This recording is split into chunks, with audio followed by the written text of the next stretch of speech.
Hello everyone and welcome back to our Java design pattern series. Today we are diving into the prototype pattern, a design pattern that can help you create objects efficiently by copying an existing ones.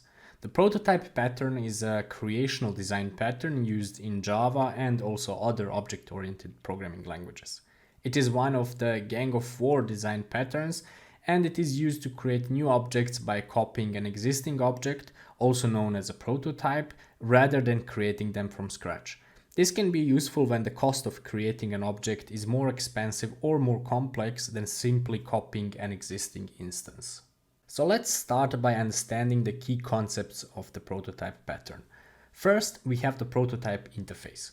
This interface usually defines a clone method. Same as here, as you can see on my screen, we have an interface called shape, and it defines our clone method, which will in turn return me a shape.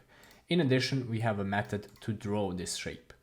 Now, the next thing that we have are the concrete prototypes. So basically those would be the classes that implement the shape interface. So let's have a look at them.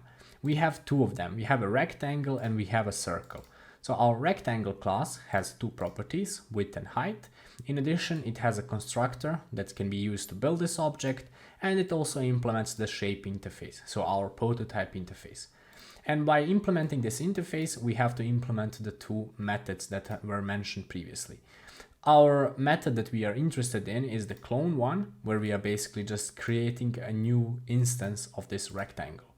Similar to what we have here for the rectangle, we have for our circle object. It again implements the shape interface, it has some properties, it has a constructor, and then it also implements the two mentioned methods. Finally, in order to test all of this, we have our client class, which is just some Spring Boot component, and it on post construct, it demonstrates how we can use this pattern.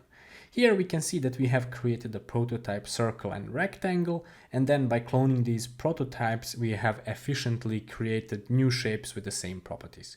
And that's basically the beauty of the prototype pattern. It streamlines object creation, reduces complexity, and saves time and resources. I hope you found this example helpful in understanding the prototype pattern and how it works in Java. If you have enjoyed this video, please don't forget to like and subscribe for more Java design pattern tutorials. Thank you, and I will see you in the next one.